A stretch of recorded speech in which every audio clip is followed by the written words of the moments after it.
Yo boys, today I'm going to show you how to change an Epic email address after you go ahead and buy an account from GameShop. So let's go ahead and click on account, and then once we go ahead and click on that, we can click on the account email.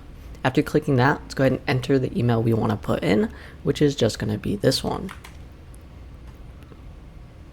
Then just simply go ahead and put the email address that you want to use, and I'm going to go ahead and click continue.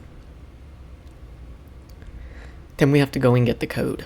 As you can see, the code's right here, so let's click on it, scroll down until we have it, and we can go ahead and select on it, paste it on in, and it's going to go ahead and verify, and then a verification link is going to be sent to the email we changed it to. Let's go ahead and do that.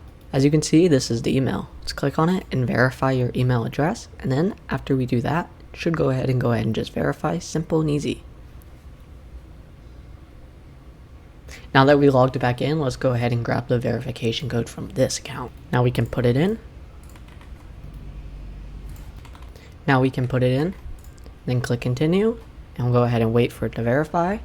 And our email address will go ahead and verify. We can click continue, confirm. Then we can go and check the settings right now by clicking done linking. Then thank you for verifying, and now our account email is changed.